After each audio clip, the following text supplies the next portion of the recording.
بسم اللہ الرحمن الرحیم۔ تمام معزز ناظرین کو حسن نذیر کا تہہ دل سے سلام ہو۔ ناظرین، ایک سیٹھ لوگوں کی امانتیں رکھتا تھا۔ یہ اس زمانے کی بات ہے جس زمانے میں بینکوں کا رواج عام نہیں ہوا تھا۔ اس زمانے میں جس انسان پر لوگوں کو اعتماد اور یقین ہوتا تھا کہ یہ ہماری امانت میں خیانت نہیں کرے گا، لوگ اس کے پاس اپنی رقم یا کوئی قیمتی سامان رکھ دیا کرتے تھے۔ ایک آدمی کہیں سفر پر جا رہا تھا تو اس نے 5000 روپیہ بطور امانت اس سیٹھ کے پاس رکھ دیا کہ جب میں واپس آ جاؤں گا میں آپ سے اٹھا لوں گا۔ ناظرین، 2-3 سال کے بعد جب وہ شخص سفر سے واپس آیا اور اپنی امانت لینے کے لیے سیٹھ کے پاس گیا تو اس سیٹھ کی نیت خراب ہو گئی، کیونکہ وہ جانتا تھا کہ یہ غریب آدمی ہے، کچھ نہیں کر سکے گا، اور امانت کی رقم دینے میں ہیلے بہانے کرنے لگا۔ اسی طرح سے 5-6 مہینے گزر گئے۔ جس نے امانت رکھی تھی وہ بہت پریشان تھا کہ اپنی رقم حاصل کرنے کے لیے کیا کیا جائے۔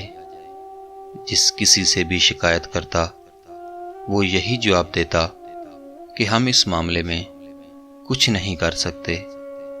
اتفاق سے اس نے ایک عورت سے کہا کہ 3 سال پہلے فلاں سیٹھ کے پاس میں نے 5000 روپیہ امانت کے طور پر رکھا تھا، مگر اب وہ مجھے واپس نہیں کر رہا۔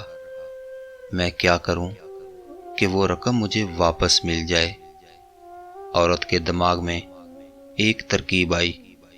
اس کے پاس لاکھوں روپے کے زیورات تھے۔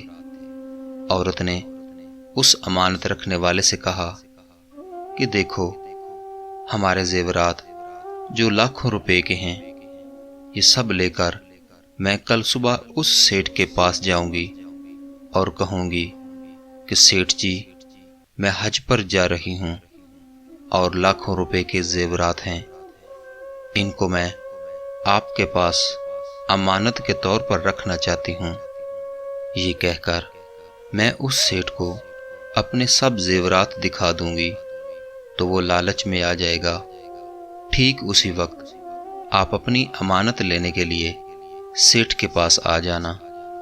دوسرے دن وہ عورت وعدے کے مطابق زیورات لے کر سیٹھ کے پاس پہنچ گئی۔ اس سیٹھ کو اپنے سب زیورات دکھانے لگی کہ ہم نے آپ کی بہت شہرت سنی ہے کہ آپ سے زیادہ ایماندار ایسا دوسرا انسان کوئی نہیں جس کے پاس لاکھوں روپے کے زیورات رکھے جائیں۔ میں حج کو جا رہی ہوں اور یہ سب زیورات آپ کے پاس بطور امانت رکھنا چاہتی ہوں۔ لاکھوں روپے کے زیورات دیکھ کر سیٹھ کے منہ میں پانی آ گیا کہ یہ تو بہت بڑا کام ہو گیا۔ اسی وقت وعدے کے مطابق وہ آدمی اپنی امانت سیٹھ کے پاس لینے کے لیے آ گیا۔ سیٹھ نے اس کو آتے ہوئے دیکھا تو سوچنے لگا کہ یہ آدمی ابھی اپنی امانت کا مطالبہ کرے گا اور میں لوگوں کی امانتیں دینے میں خیانت کرتا ہوں۔ اگر اس عورت کو اس بات کا پتہ چل گیا تو یہ سارے زیورات ہاتھ سے چلے جائیں گے۔ یہ سوچ کر اس نے عورت پر اپنا اثر ڈالنے کے لیے اس کے بولنے سے پہلے ہی اپنے منشی سے کہا کہ یہ جو آدمی آ رہا ہے، اس کے 5000 روپیہ ہمارے پاس بطور امانت رکھے ہوئے ہیں، وہ اس کو واپس کر دو۔ منشی نے سنتے ہی 5000 روپے اسے دے دیے۔ جب اس آدمی نے اپنی امانت اپنے ہاتھ میں لے لی تو عورت نے اپنے نوکر کو سمجھا رکھا تھا کہ تم ٹھیک اتنے بجے سیٹھ کے گھر آ جانا اور مجھے کہنا کہ آپ کو آپ کا خاوند بلا رہا ہے۔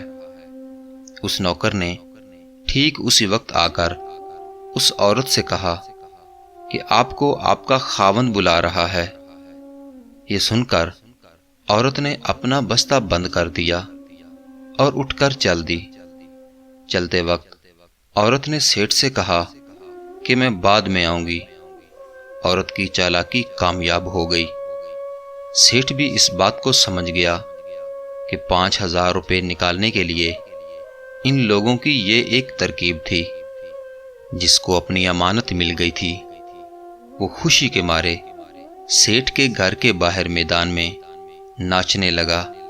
سیٹھ بھی اس کو ناچتے ہوئے دیکھ کر اسی میدان میں آ کر ناچنے لگا۔ ان دونوں کو ناچتے ہوئے دیکھ کر بہت سے لوگ جمع ہو گئے۔ جب سب کو ان کے ناچنے کی وجہ معلوم ہوئی تو کسی نے سیٹھ سے پوچھا کہ اس آدمی کو تو اس کے 5,000 روپے واپس ملے، وہ اس خوشی میں ناچ رہا ہے، اور آپ کے ناچنے کی کیا وجہ ہے؟ سیٹھ نے جواب دیا کہ مجھے ایک سبق سیکھنے کو ملا کہ زیادہ رقم کے لالچ میں نہیں آنا چاہیے۔ ناظرین اکرام، امانت کو جوں کا توں واپس کرنا واجب ہے، جبکہ واپس نہ کرنا حرام ہے۔ ناظرین، ہمیں چاہیے کہ اگر کوئی بھائی ہمارے پاس کوئی امانت رکھے تو اس کو وقت پر ادا کر دیں، اس میں ہرگز خیانت نہ کریں۔ ناظرین، اللہ پاک سے دعا ہے کہ اللہ پاک ہمیں اس پر عمل کرنے کی توفیق عطا فرمائے۔ آمین ثم آمین۔ ناظرین، اگر ویڈیو اچھی لگے تو پلیز میرے چینل کو سبسکرائب کرنا نہ بھولیے گا۔